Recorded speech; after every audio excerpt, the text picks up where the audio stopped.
नमस्कार। अप्रैल 2024 में ईरान ने पहली बार सीधे इजराइल पर हमला किया।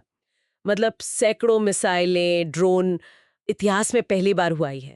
और इसने ना इस दशकों पुराने टकराव की जो गंभीरता है, उसे एकदम सामने ला दिया है। बिल्कुल।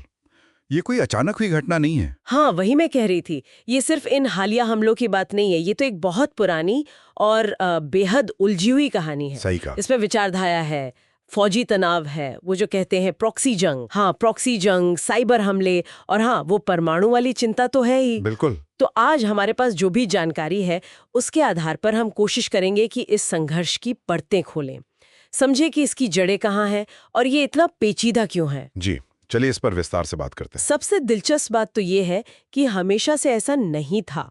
मतलब 1979 की जो ईरानी क्रांति हुई, जी। उससे पहले, हाँ, शाह पहलवी के दौर में। हाँ शाह के दौर में ईरान और इजराइल के रिश्ते आप कह सकते हैं ठीक ठाक थे। अच्छे थे, बिल्कुल अच्छे थे।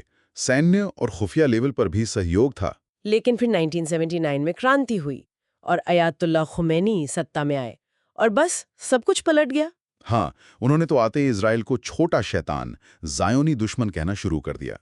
सारे डिप्लोमेटिक रिश्ते खत्म। तो ये सिर्फ एक राजनीतिक बदलाव नहीं था, मतलब विचारधारा का भी बड़ा रोल था इसमें। बिल्कुल, ये एक गहरा वैचारिक बदलाव था। देखिए, ईरान खुद को इस्लामी दुनिया, खासकर फिलिस्तीनियों के हक की लड़ाई की नेता के तौर पर देखता है। अच्छा। और वो इजरायली राज्य की जो वैधता है, उसी को चुनौती देता है। कई बार तो उसके खात्मे तक की बात करता है। जाहिर है इजराइल इसे अपने अस्तित्व पर सीधा खतरा मानता होगा। बिल्कुल। और अगर हम दोनों के लक्ष्यों को देखें, तो ईरान का घोषित लक्ष्य है फिलिस्तीनी कब्जे का अंत और मध्य पूर्व से अमेरिकी और इजरायली प्रभाव को खत्म करना। और इजराइल का? इजराइल का फोकस है ईरान को परमाणु हथियार बनाने से रोकना, हर हाल में। और अपनी सीमाओं के पास, जैसे सीरिया, लेबनान में, ईरानी या उसके समर्थक गुटों की जो फौजी मौजूदगी है, उसे खत्म करना। और ये लड़ाई, जैसा आपने कहा, ज्यादातर आमने सामने नहीं लड़ी जाती, ये प्रॉक्सी के जरिए होती है ना? हाँ, प्रॉक्सी युद्ध। मतलब सीधे भिड़ने के बजाय दोनों देश अलग अलग हथियारबंद गुटों का इस्तेमाल करते हैं एक दूसरे को निशाना बनाने के लिए। बिल्कुल। जैसे लेबनान में हिजबुल्ला, हाँ, हिजबुल्ला। और गजा में हमास और इस्लामिक जिहाद, ये ईरान के सबसे अहम प्रॉक्सी माने जाते हैं शायद। हाँ, सबसे ताकतवर। और लड़ाई के मैदान भी अक्सर यही इलाके होते हैं, सीरिया, लेबनान, हज़ा पट्टी। तो ये प्रॉक्सी नेटवर्क एक तरह से दोनों को सीधे टकराव से बचाता है। हाँ, अगर हम इसे बड़ी तस्वीर में देखें तो ये एक तरह का सेफ्टी वॉल्व जैसा है। वो बड़े युद्ध के विनाश से बचते हुए भी एक दूसरे को लगातार नुकसान पहुंचाते रहते हैं। अच्छा। और इसमें सीरिया बहुत अहम है। ईरान के लिए वो रास्ता है हिजबुल्ला तक हथियार और पैसा पहुंचाने का, लेबनान में। तभी इजराइल वहां सीरिया में इतने हमले करता रहता है, कथित ईरानी ठिकानों पर। जी हाँ, बिल्कुल। वो हथियारों के काफिलों पर, ठिकानों पर हवाई हमले करते हैं। ये प्रॉक्सी युद्ध, इस छाया युद्ध का आप कह सकती हैं सबसे अहम हिस्सा है। और इसी प्रॉक्सी युद्ध के साये में एक और बहुत बड़ा, शायद सबसे खतरनाक मुद्दा है ईरान का परमाणु कार्यक्रम। हाँ, वो तो है ही। ईरान तो हमेशा कहता है कि उनका कार्यक्रम शांतिपूर्ण है, बिजली बनाने के लिए, मेडिकल रिसर्च के लिए। जी, उनका यही दावा है।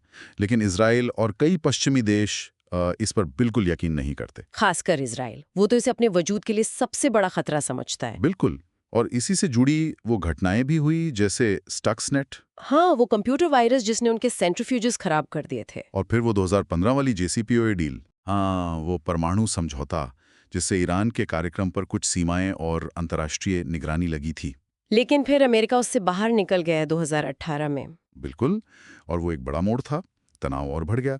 फिर हाल के सालों में और भी चीजें हुई, जैसे वो अब्राहम समझौते 2020-21 में।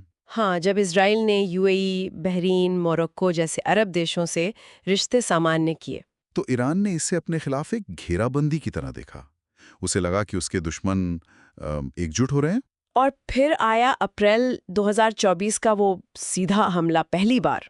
हाँ, और उसके जवाब में इजराइल ने भी ईरान के अंदर एक सीमित हमला किया। इन घटनाओं ने ना इस दशकों के छाया युद्ध को एक बहुत ही खतरनाक मोड़ पर ला दिया है। ये वाकई एक अहम सवाल खड़ा करता है कि क्या अब सीधा टकराव टाला जा सकेगा। फिलहाल तो यही लग रहा है कि कोई खुला बड़ा युद्ध तो नहीं छिड़ा है, लेकिन तलवारें खिंची हुई हैं। हाँ, तनाव बहुत ज्यादा है। और पूरे क्षेत्र पर एक बड़े संघर्ष का खतरा तो बना ही हुआ है। कोई भी छोटी सी चूक या गलत फहमी हालात बिगाड़ सकती है। बिल्कुल। तो इस पूरी चर्चा का निचोड़ क्या निकाले? जी यही कि ये ईरान इजराइल संघर्ष बहुत बहुआयामी है, जी गहरी ऐतिहासिक जड़ें हैं, कट्टर वैचारिक मतभेद हैं, प्रॉक्सी गुटों का एक जटिल जाल है और ऊपर से ये परमाणु महत्वाकांक्षाएं। बिल्कुल। और सुनने वालों के लिए समझना इसलिए जरूरी है क्योंकि इसका असर सिर्फ इन दो देशों या मध्य पूर्व तक ही नहीं है। हाँ, सही कह रहे हैं। इस तनाव का असर पूरी दुनिया पर पड़ता है।